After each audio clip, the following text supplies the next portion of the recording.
Depend करता है कामरान खान साहब, जो इमरान खान साहब को जिस केस के अंदर सज़ा हुई, पहले तो बुनियादी बात यह है कि मुझे उस केस की जिस तरह से सज़ा सुनाई गई ट्रायल कोर्ट की जानिब से, जितनी मर्जी वजाहतें ट्रायल जज दे दें, मुझे इस केस के अंदर बहसीत एक कानून के तालिब इल्म के मुझे रिजर्वेशंस थी कि वो हरिडली एंड में बहुत सुनाया गया। और अगर तो मियाँ नवाज शरीफ का भी यही मसला है कि उन्होंने तहाइफ लिए और डिक्लेयर नहीं किए, जो कि मैं अभी ऑफ द कफ नहीं आपको बता सकता। मगर कानूनी तकाजा है कि गोया नवाज शरीफ 21 अक्टूबर को जब वतन वापस आएँ तो उन्हें अदालत के सामने सरेंडर होना होगा, या बतौर सज़ा याफ्ता मुजरिम निगरान हुकूमत उनको गिरफ्तार कर लेगी। इस पूरी सूरत हाल पर बात करते हैं। हमारे साथ मौजूद हैं सियासी उमूर के साथ साथ कानूनी उमूर के माहिर भी हैं, सीनियर न्यूज़ एनालिस्ट हैं, न्यूज़ एंकर भी हैं। मुनीफ फ़ारूक हमारे साथ मौजूद है। बहुत बहुत शुक्रिया मुनीफ फ़ारूक साहब। ये बताइएगा, ये तो नवाज शरीफ साहब का मामला है, लेकिन अगर कोई एक और कोई पाकिस्तानी इस सूरत हाल में ये आता, पाकिस्तान पहुंचता, वो कॉन्विक्ट होता, वो प्रोक्लेम्ड ऑफेंडर होता, वो कोर्ट्स को वांटेड होता, उसके कई केसेस खुले हुए होते, तो इसमें तो कोई दो राय नहीं थी ना कि वो पाकिस्तान उतरता तो उसके साथ क्या होता। अब ये नवाज शरीफ के हवाले से बातचीत हो रही है मियाँ साहब की कि वो गिरफ़्तार होंगे नहीं होंगे, कितनी आसान उनके लिए रहेगा या अमल, लेकिन कोई और पाकिस्तानी होता तो इसमें कोई दो राय नहीं थी कि उसके साथ क्या होता। बहुत शुक्रिया जनाब कामरान खान साहब। देखिए, अगर मियाँ नवाज शरीफ की ज़ात को अलहदा कर लिया जाए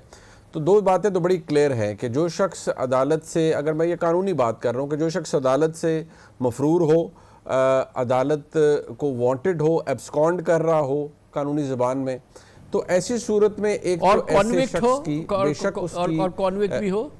जी एग्जैक्टली और वो अदालत से एब्सकॉन्ड कर रहा हो, तो ऐसी सूरत में जो उसका बहुत से जो उसके हकूक़ होते हैं वो सल्ब कर लिए जाते हैं, और अदालतें बड़े ही कंजूसी से, अगर कोई अगर अलाउ मी टू से, कोई अगर रिलीफ देती भी हैं या कोई मौका देती हैं पेश होने का, और उसमें यह कि कोई हिफाजती ज़मानत दे दी जाए कि वो अदालत के सामने सर तस्लीम खम होना चाहते हैं, तो अदालत उसका इस्तेमाल बड़ी कंजूसी से करती है, क्योंकि आम तौर पर तासुर यही है कि जो शख्स अदालत से मफरूर हो जाए, अदालत के हुक्म के बावजूद अदालत के सामने पेश ना हो, कन्विक्शन एक इम्पॉर्टेंट लेकिन सेपरेट मामला है, उससे तो उसके इम्प्लिकेशंस और हैं, लेकिन आम तौर पर कॉन्विक्ट हो या ना हो, अदालत से एब्सकॉन्ड करता हुआ कोई भी शख्स, अदालत उसको शक की निगाह से भी देखती है, और उसकी तरफ एक रिस्ट्रिक्टेड व्यू होता है, और अदालत उसको रिलीफ आम तौर पर नहीं देती। अच्छा, ये भी देखिए कि क्या ये भी इम्पॉर्टेंट होगा कि किस सिचुएशन में, किन हालात में नवाज शरीफ साहब बाहर गए थे। शायद पहली बार हुआ था पाकिस्तान में कि कॉन्विक्ट को बाहर जाने की इजाज़त दी गई थी, कि कहा गया था कि उनकी बीमारी है, उनको फौरी तौर पे पाकिस्तान से बाहर जाना। ये फर्स्ट टाइम शायद हुआ था कि कॉन्विक्ट को बाहर जाने की इजाज़त दी गई, मगर जो भी उनकी बीमारी थी अल्लाह ताला उन्हें सलामत रखे, उन्हें एक दिन भी हॉस्पिटल में दाखिल नहीं होना पड़ा, और अब वो 4 साल गुजर गए हैं। और जब वो गए थे तो शहबाज शरीफ साहब ने गारंटी दी थी कि वो कुछ अरसे के लिए जा रहे हैं और इलाज करा के फ़ौरन बाहर आएंगे, और इस दौरान आपने देखा कि वो माशाल्लाह सेहतमंद रहे और वो बहुत बेहतर हालत में रहे। तो अब ये पूरा पस मंज़र जो है, ये भी इसके अलावा कि वो कॉन्विक्ट हैं या प्रोक्लेम्ड ऑफेंडर हैं, अपने सामने कोर्ट के सामने नहीं आए, तो अदालत के सामने ये भी सूरत हाल होगी। अगर इसी तरह का पस मंज़र किसी और पाकिस्तानी का होता तो फिर अदालत का रद्द-ए-अमल कैसा रहता? देखिए, आम तौर पे जो कोई भी शख्स अदालत के सामने पेश होता है या किसी शख्स का मामला अदालत के सामने पेश होता है, तो कामरान खान साहब उसका कॉन्डक्ट अदालत ज़रूर मद्देनज़र रखती है। ऐसा नहीं है कि अदालत जो ज़मीनी हक़ाइक़ हैं या जो किसी केस के फैक्ट्स हैं या जो किसी कॉन्विक्ट का या किसी शख्स का जो उस केस में मतलूब है उसके तमाम तर मामलात से डिवोर्स्ड होती है और किसी और ही सयारे के ऊपर बैठ कर अपना फ़ैसला सुनाती है। ऐसा तो बिल्कुल नहीं है। जज साहिबान और अदालतें दोनों इसी ज़मीन के ऊपर एग्जिस्ट करती हैं और उनको सब कुछ उनके सामने होता है। हाँ, ये बात ज़रूर है कि मियाँ नवाज शरीफ साहब बाहर जब तशरीफ़ ले गए थे तो वो कानून से ज़्यादा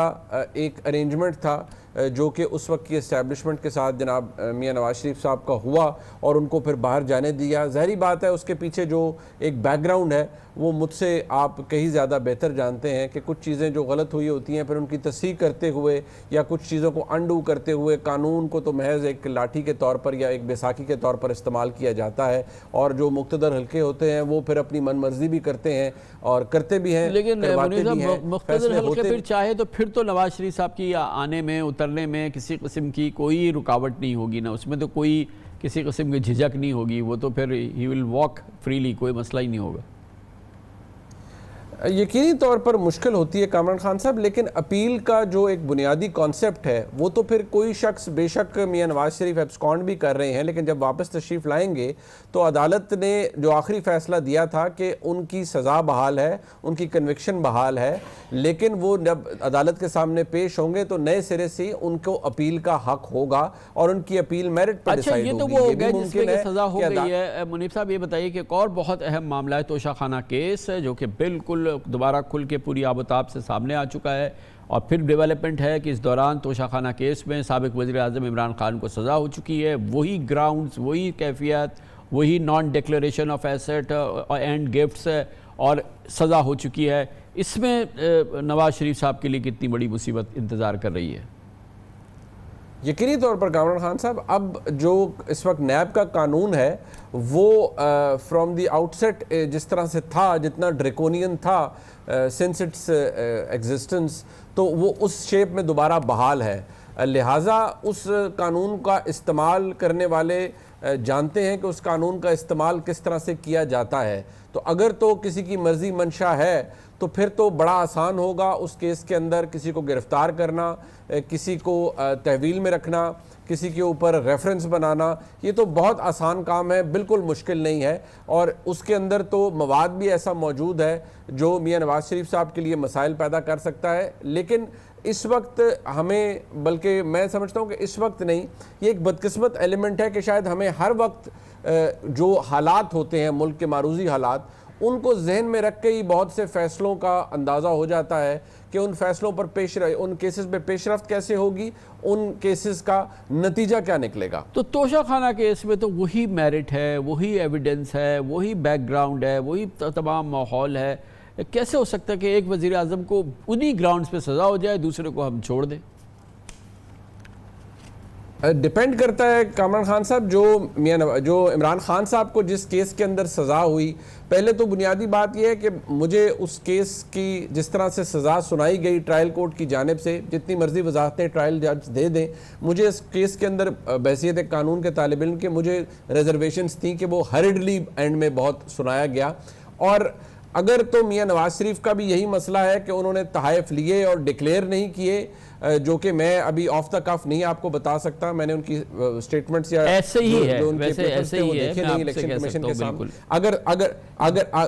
बिल्कुल अगर आप फरमा रहे हैं अगर ऐसा ही है तो फिर तो वही मेयार जो कि ऑलरेडी इमरान खान साहब के केसेस के अंदर सेट हो चुका है, तो उसी मेयार के ऊपर मियां नवाज शरीफ साहब के खिलाफ भी फैसला आ सकता है, उसी मेयार के ऊपर भी मियां नवाज शरीफ साहब के खिलाफ भी मामलात आगे चल सकते हैं। बहुत बहुत शुक्रिया मुनीब फारूक साहब हमारे साथ थे। कमर्शियल ब्रेक के दौरान न्यूज़ हेडलाइंस देखें, जिसके बाद हम अपने प्रोग्राम के बाकी हिस्से के साथ वापस आएंगे।